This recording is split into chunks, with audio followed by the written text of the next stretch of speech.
Yung iling ko kay Lord ay multicab lang, pero ito bigla pa naging minivan. Naks naman, 'di ba? Grabe na. Pwede na rin natin 'to gawing camper van. May pangakot na kami sa may malaki nating car gamit sa pagtitinda. At kahit umuulan, kayang-kayang bumiyahe.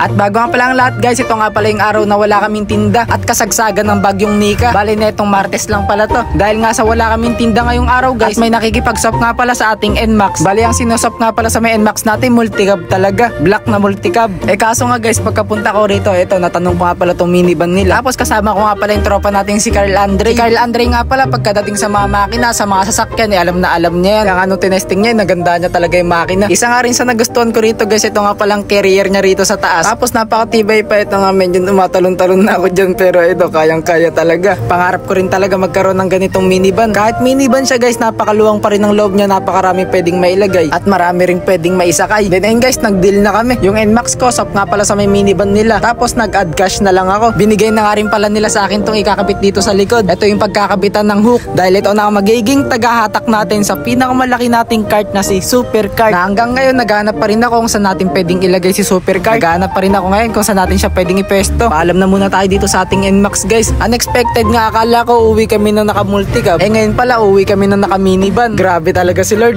no? Nakaraang video lang humiling tayo ng multicab, pero ito guys, grabe nes, masigit pa yung binigay. Maya-maya lang din habang pauwi kami, ako na nga rin pala nag-drive. Ginabi na nga rin pala kami sa may pag-uwi. Then ito na nga pala ang kinabukasan guys. Bali sa may pamamalengke nga pala guys, ginamit na nga rin pala namin yung minivan. Hindi ko pa alam kung ano ipapangalan natin dito guys. Baka may mga gusto kayong i-request dyan kung ano ipapangalan natin dito. Kauwi nga namin galing palengke, dumating na nga rin pala yung order kong timbangan. Sa wakas meron na tayong digital na timbangan para sa mangga. Dahil kakaalis lang ng bagyo, mangga na nga pala muna ang ibebenta namin. Bali wala na nga pala muna ng halo-halo. Pagdating namin dito sa bayan, medyo traffic talaga. Nakakatuwa nga guys, sobrang laking tulong niya para sa negosyo natin sa pag-akot-akot ng mga gamit. Yung wala ka nang iisipin na baka may mga nahulog na ganun. At sure na sure ka talagang safe yung mga gamit mo. Bali kasama ko nga pala si Brian ngayon guys. Bali ang mga ibebenta nga pala naming mangga ngayon guys, yung mga per kilo nga pala, tapos yung mga nakatab. Bali sa may pailaw na nga pala kami magbebenta ng mga naka-stick na mangga. Shoutout nga po pala dito sa kanila Mama Matsero, first customer namin. Sila nga pala bumili ng nakatab, tapos bumili pa ng per kilo. Bali pagkatapos ng pagpe-per kilo ko nga pala guys, inayos ko na nga rin pala itong mga alamang nakasama na nga pala pagka bumili ng per kilong mangga. Pag bumili ng 1 kilong mangga, may kasama na nga rin palang alamang. Naging mabili nga rin pala yung mga mangga naming mga nakatab, kaya walang tigil din yung pagtatab ko ng mangga. At itong kapatid kong si Brian, habang wala pang customer, magbibihis na nga pala muna siya dahil papasok pa siya na school. Hello pa, shoutout sa kapatid ko, sa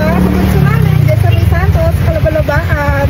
Hello po, shoutout po. Grabe nas. Bale, itong mga nakatab namin na mangga guys, pag bumili kayo, may kasama na nga rin pala tong alamang. Nadaan nga rin pala dito si Kuya Reynan, ang Daddy and Bebo. At ito nga pala si Brian, iatid ko na nga pala muna sa kanyang school bago ako dumiretso rito sa may pagawaan. Dito nga pala sa kanila Tatay Egay, dito sa may Encarnacion. Bali sa may pwesto, nandun nga pala yung kapatid kong si Aiza, tapos yung katrabaho nating si Marian. Bali silang dalawa na muna ron. At kakaunti na lang din ng mga paninda doon. Then nagpaalam nga ako na magpapagawa na nga pala muna ako na itong bago nating sasakyan. Bago lang kasi tayong nag-aalaga na ito ngayon, kaya kailangan na muna natin itong ipa-change oil. Katulad na ito guys, sobrang itim na pala ng kanyang langis. Pati na nga rin pala yung radiator guys, papalitan na nga rin pala natin ng coolant. Dahil yung nakaraan na nga palang nakalagay doon, tubig lang. Bali papatune up ko na nga rin pala to.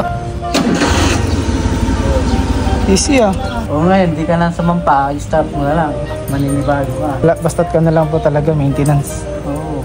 Nakakapanibago nga guys, mas gumanda siya ng sobra. Tapos ay nga guys, hindi ko nga pala napansin yung LC nga pala niya sa may radiator, hindi naman pala umaandar. Buti na lang napansin ni Tatay Egay, kaya nga hindi niya ako pinabayaang umalis nang hindi pa nagagawa to. Dahil lang iniisip niya baka mag-overheat ako, bigla na lang huminto yung sasakyan. Buti na lang nga guys, nung kinuha namin tong minivan nung umuwi kami, hindi kami nag-overheat o hindi kami hininto. Medyo may isa na lang ako nagiging problema rito guys, yung pagka nasa loob ako, sobrang init. Dahil yung aircon nga pala nito hindi na gumagana, kaya palalagyan ko na muna ng maliliit na electric fan. Baka po may repair kayo dyan na electrician. Maraming salamat nga pala sa kanilang hardware, sa kanila Kuya Reynan. Sila nga pala nag-repair na dito ako magpagawa sa kanila Tatay Egay. Grabe, napakahusay ni Tatay Egay. Kaya naman pala dinadayo siya ng mga nagpapagawa pa rito. At ang dami ko ring mga natutunan na tinuro ni Tatay Egay sa akin. Maraming salamat po. Hanggang dito na muna tong video natin na to guys. Maraming salamat sa inyong pagsama. Next naman, di ba?